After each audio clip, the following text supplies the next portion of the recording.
Kembali bersama kami di Prime Time News. Bang Suryo, ada beberapa pernyataan dari Prabowo Subianto yang dianggap kasar begitu. Bahkan sebelum jeda tadi kami menampilkan pernyataan Prabowo Subianto yang membandingkan dengan hewan peliharaan. Bahkan dalam kampanye pada hari ini di Bengkulu pun Prabowo mengubah sedikit diksinya menjadi tidak pintar begitu. Apakah memang kata-kata seperti ini yang disampaikan oleh Prabowo Subianto pasca debat itu bukan wujud kemarahan, biasa saja segitu? Wajar saja kemudian Prabowo Subianto menyampaikan hal ini, Bang Suryo. Jadi Pak Prabowo itu orangnya otentik ya, dan beliau selain otentik juga identik beliau dengan apa yang publik kenal tentang diri beliau. Beliau orang yang tegas, begitu, disiplin, dan berbicara apa adanya beliau. Nah, sekali lagi terkait ucapan-ucapan beliau di dalam forum-forum internal TKN, di dalam forum-forum kampanye, itu adalah satu refleksi sadar yang terjadi dari debat sebelumnya. Bahkan di dalam debat Pak Prabowo memention Pak Anies sebagai Anda tidak memiliki cukup surplus moral untuk menguji moralitas orang lain, begitu. Makanya Pak Prabowo mengatakan Anda tidak cukup etis untuk mempertanyakan sikap etis orang.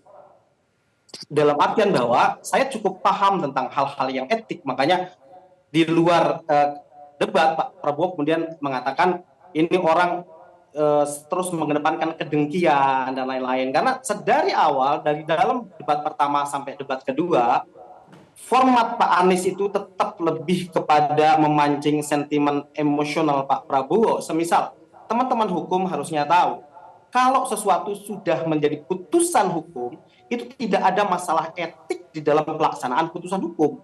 Yang bermasalah secara etik itu bukan putusan, tidak ada putusan yang bermasalah secara etik. Yang bermasalah secara etik itu adalah orang. Tetapi lagi-lagi dalam 2 kali debat Pak Anies kembali mengutik-ngutik masalah etik. Anda bersama seorang cawapres yang melakukan pelanggaran etik disebut seperti itu. Itu yang dimaksud oleh Pak Prabowo adalah mengedepankan kedengkian dan lain-lain. Padahal Pak Anies adalah orang yang dibesarkan oleh Pak Prabowo. Saya kira ini adalah pelajaran buat Pak Anies terakhir dari saya.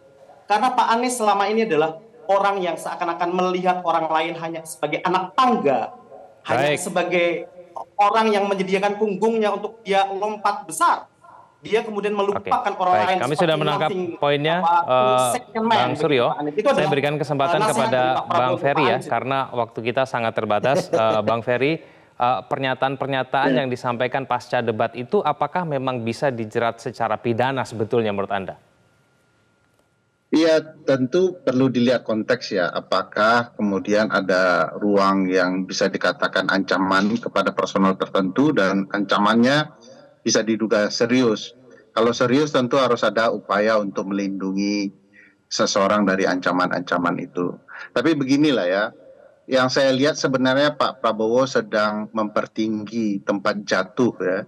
Kalau kemudian ribut soal yang semestinya tidak perlu beliau persoalkan.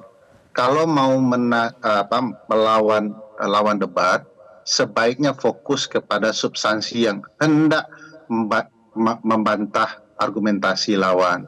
Misalnya juga kalau dilihat ya Pak Suryo ini jauh lebih beringas dari Pak Prabowo, lebih cocok jadi calon presiden dibandingkan Pak Prabowo sebenarnya kalau membantah Pak Anies begitu ya. Tetapi begini, harusnya yang mau dikejar itu harus dilihat apakah poinnya atau kemudian bagaimana bisa mengisi substansi. Saya tidak melihat ke arah itu ya. Pak Prabowo seolah-olah sadar bahwa dia tidak mampu menjawab pertanyaan atau sanggahan tertentu. Dan Pak Suryo harus ketahui bahwa putusan di MK itu dinyatakan bahwa hakim terkait melanggar etik. Dan wajar kalau itu dikaitkan dengan calon tertentu yang katakanlah diuntungkan dari putusan itu. Tidak ada soal. Yang harus dilakukan oleh Pak Prabowo dan tim adalah mempersiapkan jawaban seelegan mungkin terkait kondisi itu. Bukan malah meradang, marah begitu ya, mencoba menunjukkan sifat yang agak emosional, dan menurut saya itu salah. Dan tidak perlu juga kita membahas sebagai think tank atau tim sukses dari calon presiden tertentu emosional dengan kemudian membidas lawan tanding, karena kita tidak sepadan, kita bukanlah capres. Mestinya yang menjawab adalah capres, bukan tim sukses, Baik. jubir, karena yang harus dilakukan jubir tim sukses melengkapi apa yang disampaikan calonnya. Nah, saya lihat pertarungannya tidak akan pernah seimbang kalau kemudian Pak Prabowo sendiri tidak menyampaikan dengan elegan dan patuh poin-poinnya terhadap lawannya. Oke, Bang Refli menyikapi mengenai beberapa pernyataan dari Prabowo Subianto pasca debat. Apakah pernyataan-pernyataan ini dianggap menyerang personal dari Anies Baswedan sehingga kemudian merasa perlu untuk melaporkannya, Bang Refli? Kalau soal melaporkan kita serahkan kepada Timnas Hukum ya. Tetapi saya sebagai orang hukum juga, menurut saya pernyataan omongan goblok, menunjukkan ketololan, menyamakan seperti binatang peliharaan, itu tindakan-tindakan atau omongan-omongan yang menurut saya masuk kategori melanggar larangan kampanye di pasal 280 ayat 1. Nah, cuma masalahnya adalah Bawaslu kan harusnya juga proaktif. Ini kan barang yang sudah terlihat di publik. Itu satu. Yang kedua, ini terakhir ya. Saya aneh nih Pak Prabowo ini ketika dia mengungkit soal Anies yang pernah dicalonkan sebagai gubernur. Pertama ya, yang mencalonkan sebagai gubernur itu bukan Prabowo Subianto. Yang mencalonkan gubernur itu adalah Gerindra dan PKS. Kalaupun misalnya uangnya dari Prabowo Subianto, kita tidak tahu juga. Dan kalau kita lihat begitu, apa bedanya dengan Pak Jokowi? Pak Jokowi 2012 dicalonkan Gerindra, ya kan, dengan PDIP, tiba-tiba melawan Prabowo. Ahok malah pindah partai. Ridwan Kamil pindah partai di tengah jalan. Anies jauh lebih elegan, jauh lebih sopan, jauh lebih menghargai etika karena dia menyelesaikan masa pemerintahannya 5 tahun. Dan selesai masa pemerintahan, dia menjadi orang bebas yang bisa mencalonkan diri sebagai presiden karena diminta oleh partai-partai. Jadi kalau soal bicara etika, tolonglah bandingkan dengan tokoh-tokoh lainnya ya.